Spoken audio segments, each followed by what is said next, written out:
Hello बच्चों, मैं आपकी उर्मिला टीचर आप सभी का स्वागत करती हूँ।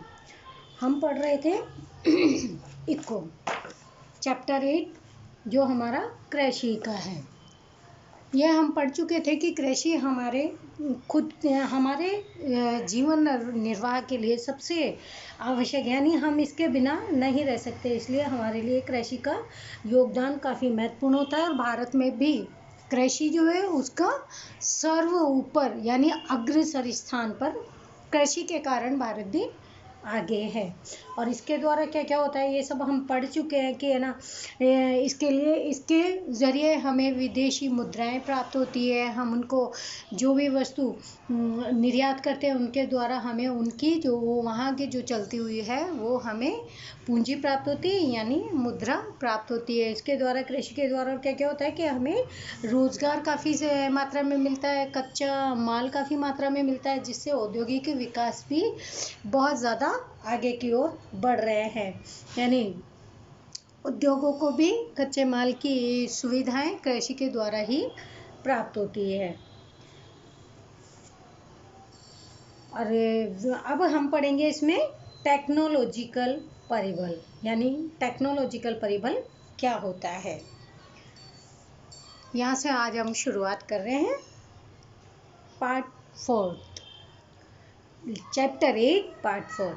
भारत के कृषि क्षेत्र में फसल के संदर्भ में परंपरागत और प्राचीन उत्पादन पद्धति का उपयोग देखने को मिलता है। यानी भारत क्षेत्र में, भारत के अंतर्गत जो कृषि है वो किसके अनुसार होती है, या तो परंपरा से जो चली आ रही है ना वही फसल लगाएंगे, उतनी ही लगाएंगे, वही टेक्नोलॉजी काम में लेंगे। यानी पुरानी जो पद्धति है उनकी उत्पादन पद्धति का तरीका जो है वो उसके अनुसार ही करना, आज भी उत्पादन उसके अनुसार ही करते हैं। जबकि आजकल क्या हो गया कि इतनी सुख सुविधाएं हो गई, इतना हो गया कि हमारे जो उत्पादन उत्पादन दर है वो भी काफ़ी मात्रा में बढ़ गई है। लेकिन कई परंपरागत कई कृषि ऐसे भी है, किसान ऐसे भी है जो अपने पुराने रिवाज के अनुसार वही फसल उगाते हैं।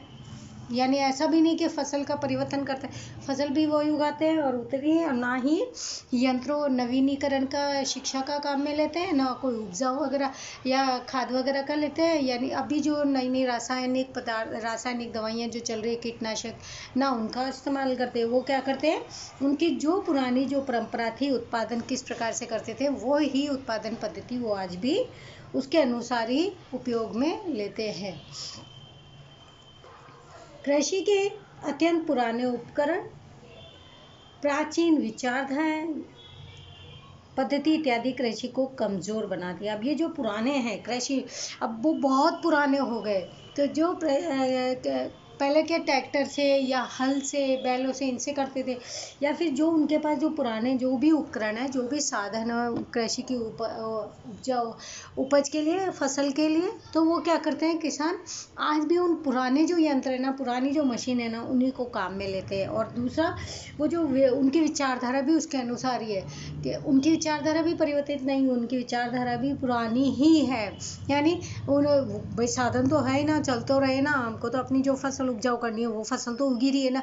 ऐसा नहीं, अगर नवीनीकरण के उपकरणों को काम में लेंगे तो उनकी फसल में काफ़ी परिवर्तन होगा। लेकिन वो क्या करते हैं, उनकी विचारधारा इस प्रकार की है कि वो उत्पादन पद्धति में एक तो पुराने उपकरण काम में लेते हैं और जो उत्पादन पद्धति है वो भी उनकी प्राचीन तरीके की है। इससे क्या हो रहा है, जो कृषि का क्षेत्र है वो काफ़ी कमज़ोर हो रहा है।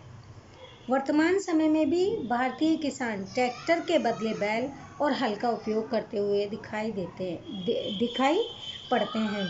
और आज भी क्या है, भारतीय किसान, आज भी भारत के किसान कैसे हैं, कई किसान ऐसे भी हैं जहाँ कई खेती किस प्रकार से की जाती है कि या तो फिर किसान ट्रैक्टर के बदले में, अब ट्रैक्टर से करेंगे तो समय भी कम लगेगा और ज़्यादा जल्दी से वो बीज वगैरह को प्रत्यारोपण कर देंगे। लेकिन क्या करना है, वो पुराने जो बैल थे, बैल और हल, जो उसके ज़रिए जो आपने मूवी वगैरह में भी देखा होगा कई में, उसके ज़रिए ही आज भी वो ऐसा ही फसल उपयोगी बनाने के लिए काम में लेते हैं। तो उससे क्या होता है उससे उनको एक दिन में, ट्रैक्टर का काम क्या होता है, 1 या 2 दिन में जो सारे बीज वगैरह जो डाल देते हैं वो काम होता है, लेकिन खुदाई करना लेकिन वो बैल के जरिए करेंगे तो बैल को तो 10 दिन भी लग सकते हैं, 15 भी लग सकते हैं। यानी वो आज भी बैलों के द्वारा ही अपने हल का उपयोग करते हैं, खेती करते हैं। उन्नत किस्म के बीज के बदले परंपरागत बीज का उपयोग करते हैं। आजकल बीज कितने अच्छे हो गए कि उनसे फसल जल्दी से और काफ़ी मात्रा में पकती है, फलती है, यानी बहुत अच्छी फसलें होती है, बहुत उपज होती है।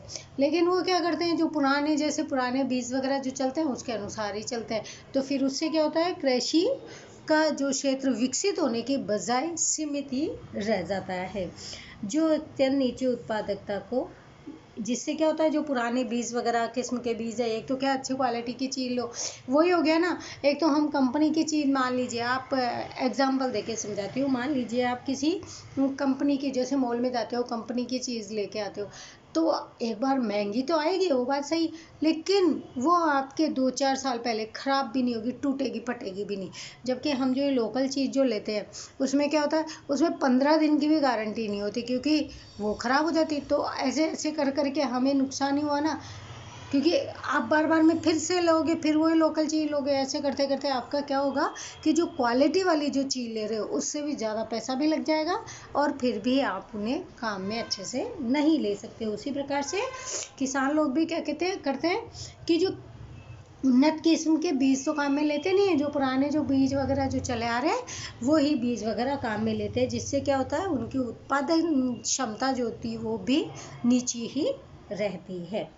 रासायनिक खाद के बदले प्राकृतिक खाद का उपयोग भी नीची कृषि उत्पादकता के लिए कारण है। आजकल क्या हो गया, जैसे पत्तियों में कीड़े लग जाते हैं, जड़ों में कीड़े लग जाते हैं, तो रासायनिक कीटनाशक दवाइयाँ काफ़ी अच्छी आने लग गई है। उससे क्या होता है कि फसल को भी नुकसान नहीं होता और कीड़े भी नहीं लगते। लेकिन कई किसान क्या कर रहे हैं, भारत में आज भी कई किसान क्या कर रहे हैं, जो पुरानी किस्म की खाद थी, जैसे पुरानी तो गोबर वगैरह की जो होती है, वो ही आज भी काम में लेते हैं। हालांकि वो खाद काफ़ी अच्छी होती है, ओरिजिनल होती है, उससे नुकसान नहीं होता, लेकिन वो उसके बदले में आज काफ़ी ऐसी काफ़ी रासायनिक खाद भी आ गई है, जो प्राकृतिक खाद से भी काफ़ी अच्छी होती है,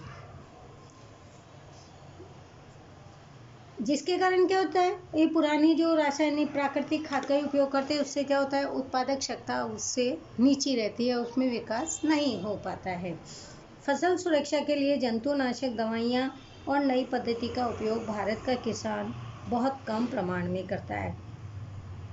फसल सुरक्षा के लिए, यानी क्या है कि भारत में क्या है कि किसान लोग ये नहीं समझते कि अपनी फसल है, अब एकदम से तैयार हो गई, कोई कीड़ा लग गया तो सारी फसल नष्ट होने में टाइम नहीं लगता। लेकिन भारत के किसान फिर भी क्या करते हैं कि नई पद्धतियों का उपयोग बहुत ही कम करते हैं, मतलब अच्छी मात्रा में उसका उपयोग नहीं करते हैं, जिससे भारत का कृषि क्षेत्र अत्यंत ही धीमे धीमे गति से आगे बढ़ता है, क्योंकि ना तो उत्तम किस्म के बीज काम में लेते हैं, ना रासायनिक खाद वगैरह को काम में लेते हैं, ना वो नई उपकरणों का उपयोग में लेते हैं, और ना ही उत्पादन पद्धति को परिवर्तन करते हैं, और परंपरागत अनुसार ही चलते रहते हैं, जिससे क्या होता है कि जो कृषि की जो उपज वगैरह है वो उसकी दर नीचे होती है। अब है अन्य परिबल। सबसे पहले है इसमें जनसंख्या का बोझ। भारत में कृषि क्षेत्र की नीची उत्पादकता का मुख्य कारण कृषि क्षेत्र पर जनसंख्या का बढ़ता बोझ है। किसान के पास तो उतनी ही जमीन है ना जितनी जमीन है, ऐसा तो है नहीं जमीन बढ़ गई जनसंख्या बढ़ गई तो, लेकिन जितनी जमीन है उतनी में ही वो उपज करेंगे, फसल उगाएंगे, लेकिन जनसंख्या क्या है कि दिन पर दिन बढ़ती ही जा रही है, जिससे क्या हो रहा है कि ये कृषि क्षेत्र के ऊपर एक बोझ बन जाती है, यानी उनको खाने की समस्या हो जाती है, इतनी फसल नहीं हो पाती जिससे कि संपूर्ण जनसंख्या को जीवन निर्वाह आवश्यक वस्तुएं यानी खान पान की सुख सुविधाएं पूरी प्राप्त हो। कृषि क्षेत्र पर जनसंख्या के बढ़ते बोझ कृषि क्षेत्र पर रोजगार के आधारित लोगों की संख्या के आधार पर समझा जा सकता है। अब दूसरा क्या है कि जितनी ज़्यादा जनसंख्या हो जाएगी, किसान लोगों के पास अगर मान लीजिए 10 है तो उसी में लगे रहेंगे, अब उनके पास और रोजगार का कोई साधन ही नहीं है। तो इससे भी क्या है कि वो किसान लोग अब पहले खुद के घर का खाने पीने का रखेंगे, बाद में जितनी आवश्यक ज़रूरत है उतनी खुद क्या रखेंगे, उसके बाद में आगे वाला सामान निकालेंगे, आगे लोगों के लिए वस्तुएं सेवाएं बेचेंगे। तो ये भी एक बोझ हो जाता है किसानों के लिए, क्योंकि पहले क्या करेंगे, वो आमदनी कहाँ से आएगी, पहले खुद के खाने के लिए उन्हें रखना आवश्यक हो जाता है। भारत की स्वतंत्रता के दौरान देश के 72% लोग रोजगार के लिए कृषि क्षेत्र पर ही आधारित थे। जब भारत की स्वतंत्रता हुई थी उस समय क्या था, 72% लोगों का रोजगार क्या था, कृषि, क्योंकि ग्रामीण क्षेत्रों में ही रहते थे और ग्रामीण क्षेत्रों में रहेंगे तो उनका रोजगार भी खेती ही होता है और उसके ऊपर ही वो आधारित रहते थे। यह प्रतिशत प्रमाण 2001-2 में घट करके 58 हो गया, जो 72% था भारत की स्वतंत्रता के समय, वो 2001 और 2 में घट करके कितना हो गया, 52% ही रह गया। जबकि 2013-14 में कृषि क्षेत्र से रोजगार प्राप्त करने वाली जनसंख्या का प्रमाण 49 ही रह गया। अब देखो 2000 पहले 72% था, 1900 समथिंग 15-16, फिर 2001-2 में घट करके 58% रह गया और 2013-14 में यह रोजगार करने वाली जनसंख्या का जो प्रमाण था, जो किसान खेती पर ही आधारित था जिनका रोजगार, वो अब कम हो करके जनसंख्या का प्रमाण 49% ही रह गया। इस प्रकार कृषि क्षेत्र पर रोजगार का भार घटा होने के बावजूद अन्य क्षेत्रों की अपेक्षा काफ़ी अधिक है। विदेशों की तुलना में ये प्रमाण खूब ऊंचा है। विदेशों में तो इतने भी कोई खेती वेती नहीं करते, अपने यहाँ भारत में इतनी खेती तो करते हैं लोग बाग। आय के संदर्भ में बंटवारा होने से श्रम उत्पादक क्षमता नीचने को देखने मिलती है।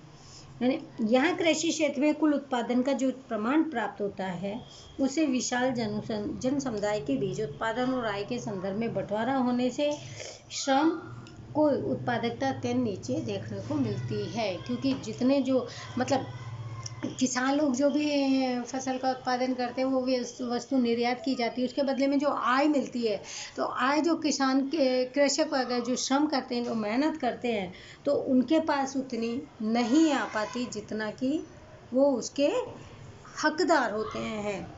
यानी उनकी अत्यंत ही नीची क्षमता देखने को मिलती है। अब है आर्थिक आयोजन का अभाव।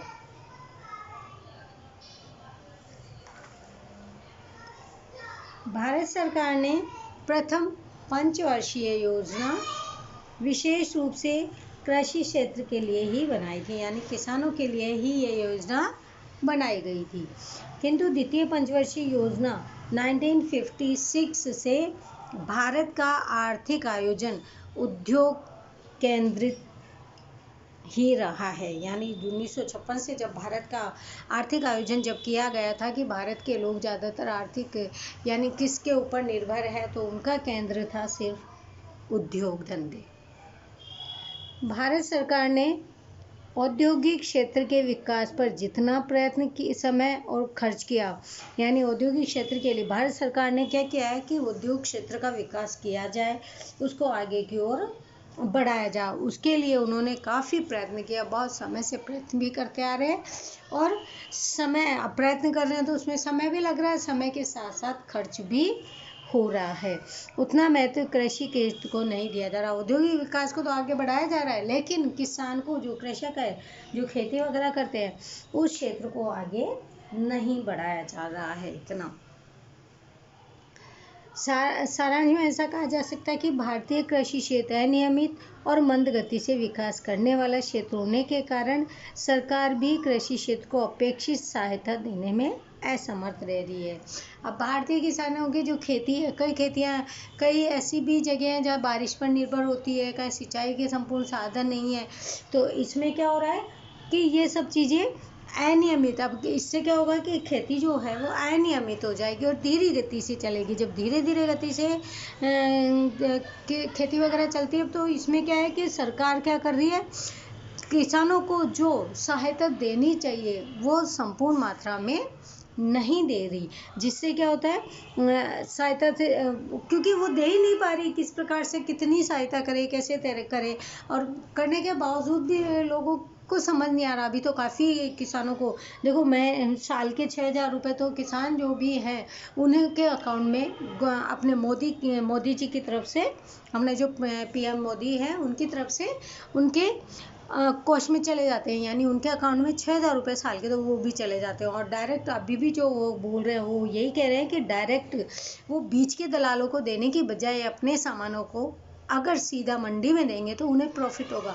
लेकिन हमारे किसान क्या होता है, शिक्षित होते हैं तो उन्हें थोड़ी समझ भी नहीं होती है। इसी कारण से भारत में कृषि क्षेत्र की स्थिति अत्यंत चिंताजनक होती है, क्योंकि गवर्नमेंट भी ध्यान लगाए, सरकार भी ध्यान लगाए तो कितना लगाए, और लगाती है तो वो खुद भी असमर्थ है सब बातें मानने में, और दूसरा किसान समझने को तैयार भी नहीं है। अब है कृषि उत्पादकता बढ़ाने के उपाय, यानी किस प्रकार से कृषि की उत्पादकता को बढ़ाया जा सकता है।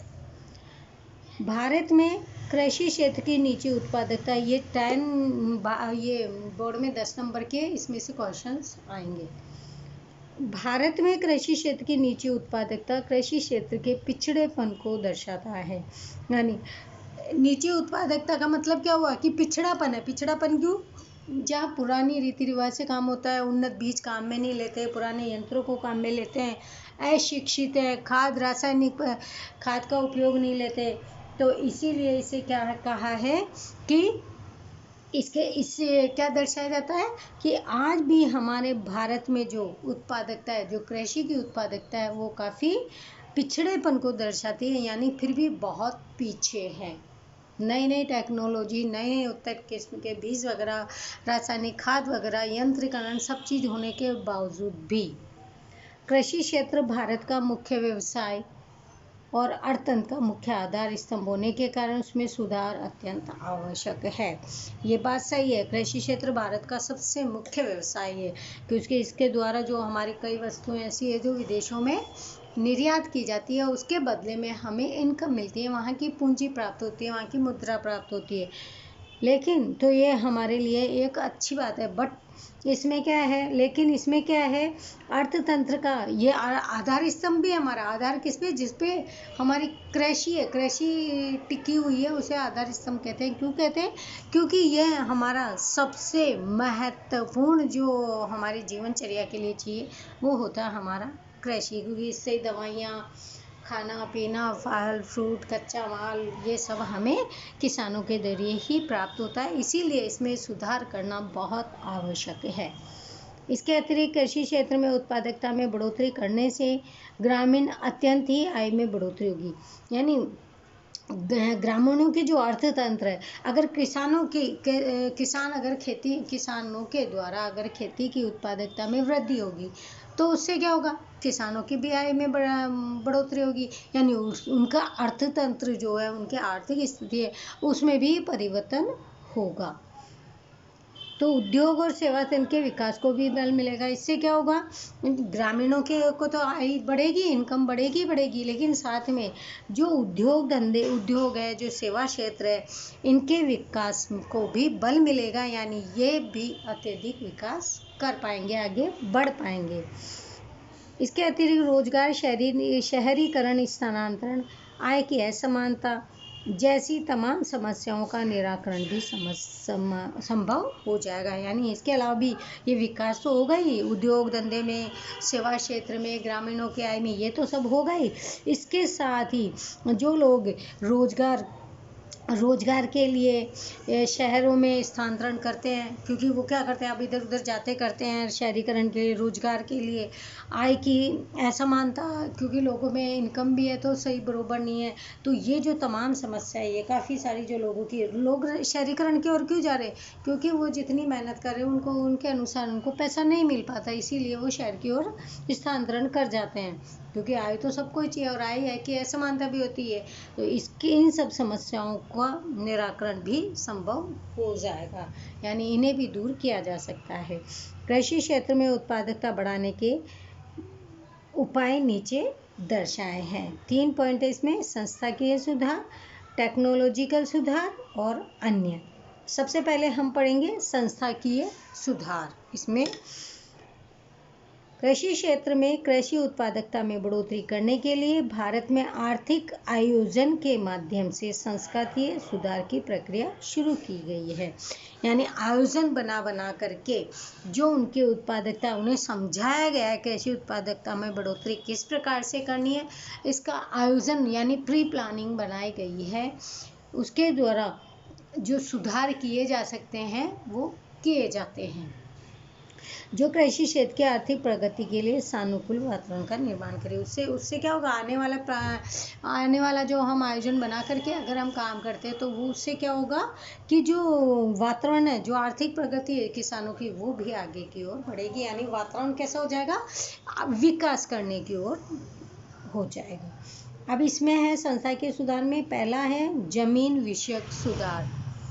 भारत में किसानों को जमीन का मालिकी हक मिले, यानी जो भी किसान है, जो भी खेती करते हैं, उनको मालिक का हक होना आवश्यक है, मिलना ही चाहिए। तथा काश्तकारों को जोत अधिकार में सुरक्षा प्राप्त हो। अब जो काश्तकार हैं, जो जुताई करते हैं, बुआई करते हैं, फसलें उगाते हैं, उनको भी अधिकार में सुरक्षा प्राप्त हो। यानी मतलब जितनी मेहनत करे उतना तो उनको मिलना चाहिए ना, उनको यह अधिकार भी प्राप्त होना चाहिए, ऐसी उन्हें सुरक्षा प्रदान करनी चाहिए। इसीलिए जमींदारी प्रथा उन्मूलन का कानून, जोत अधिकार सुरक्षा तथा कास्ट नियमन से संबंधित कानून बनाए गए। अब इन समस्याओं को सुलझाने के लिए क्या किया गया, किसानों की जो समस्याएं थी कि किसी और की ज़मीन पे काम करना या उनके हक नहीं रहता, या वो जितना मेहनत करते उनका परिश्रम उन्हें नहीं मिल पाता, इसके लिए कानून ने नए प्रावधान बनाए हैं। यानी ये सब, इन सब के अंतर्गत नियमन करके इनको और कानून बनाए गए हैं, जिसके कारण किसानों का आर्थिक शोषण कम हो और कृषि उत्पादकता में बढ़ोतरी की जाए। ये कानून नियम क्यों बनाए जाते हैं, किसी का भी शोषण नहीं करना, यानी शोषण से छुटकारा दिलाने के लिए। अब जब उनका शोषण नहीं होगा किसानों का, तो वो क्या करेंगे, वो उत्पादन में यानी खेती में ही पूरा ध्यान लगाएंगे, जिससे उत्पादन क्षमता में बढ़ोतरी की जा सकती है।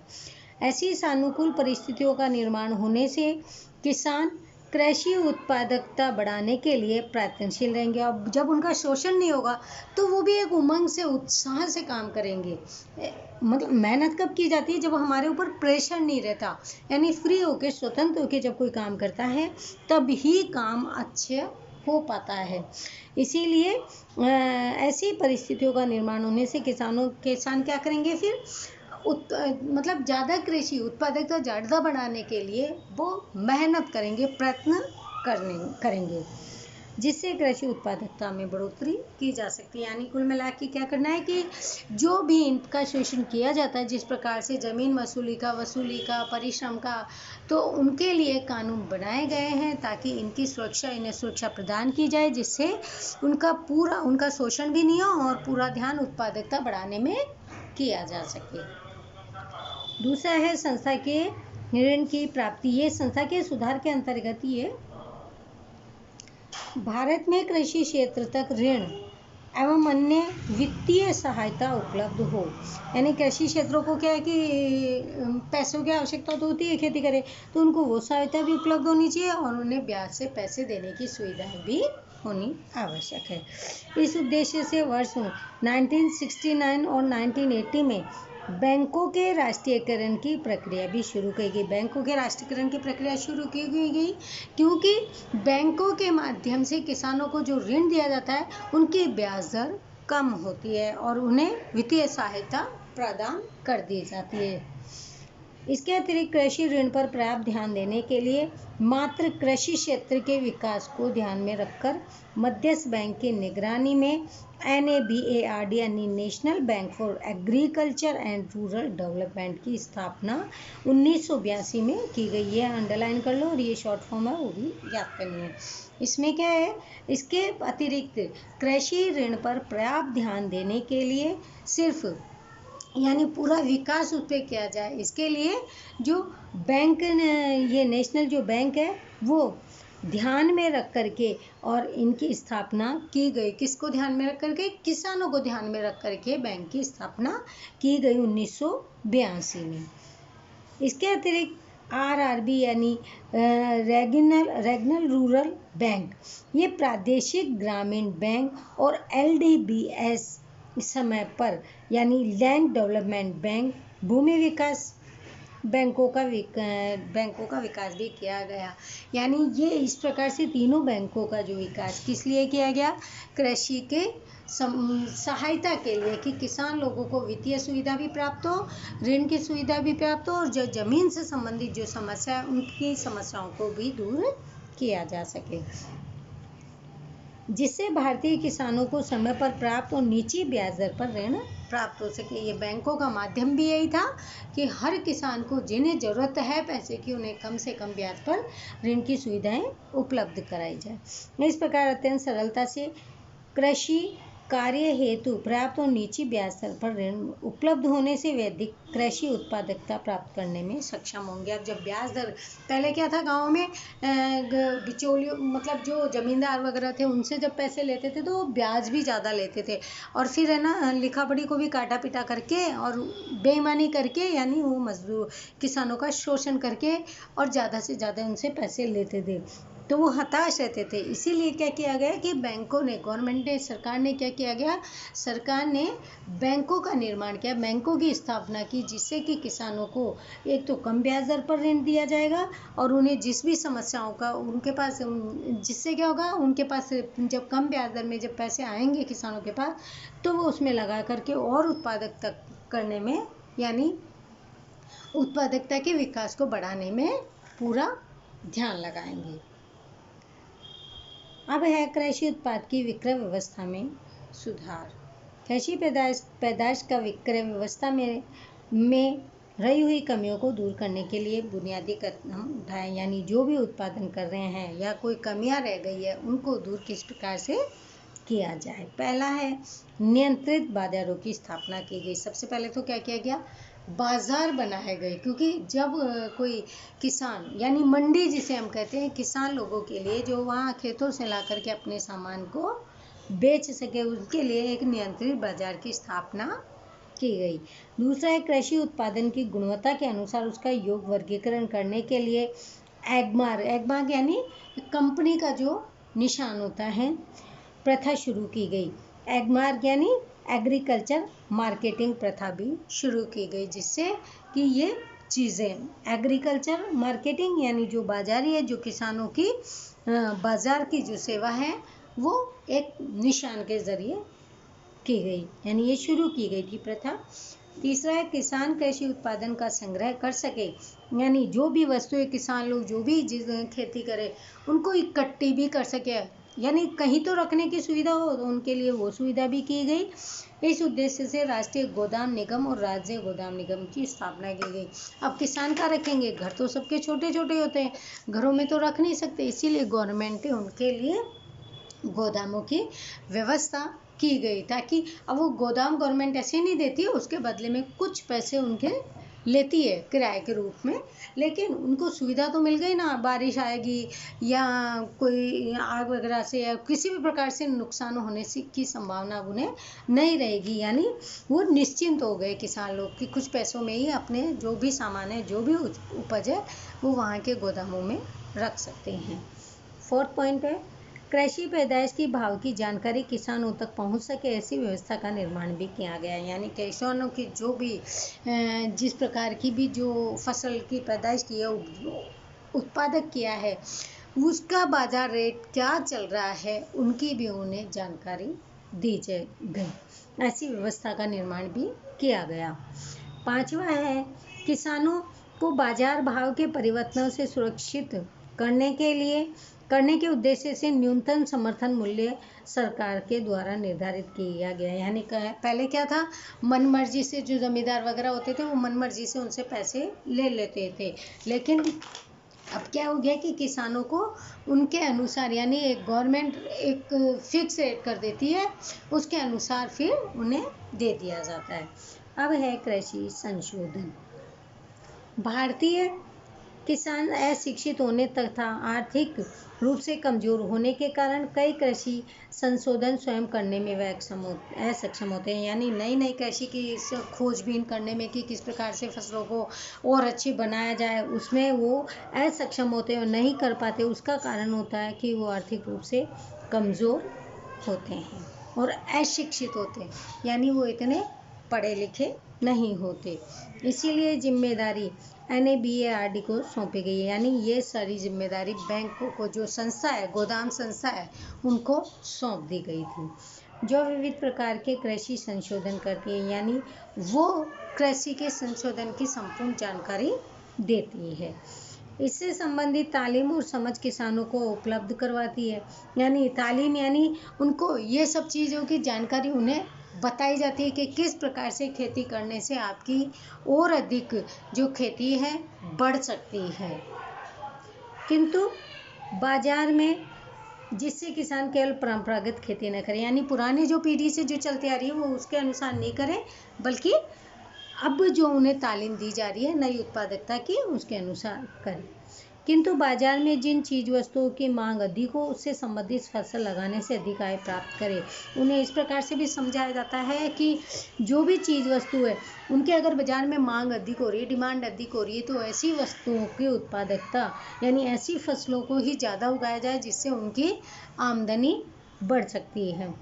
बाजार आधारित उत्पादन प्राप्त करें। इसके अतिरिक्त कृषि सुधार कार्यक्रमों में किसानों को शामिल कर सामूहिक ग्राम विकास योजना, पंचायती राज जनधन योजना, संकलित ग्राम विकास योजना इत्यादि शुरू करने से कृषि क्षेत्र को आधुनिकीकरण की दिशा में, कृषि उत्पादन बढ़ाने की दिशा में मोड़ा जा सकता है। यानी गवर्नमेंट के द्वारा उन्हें इस प्रकार से शिक्षित किया जाता है कि वो अधिक से अधिक अपनी जो उत्पादन क्षमता है उसको वो बढ़ा सके और अधिक से अधिक आय की प्राप्ति भी कर सके।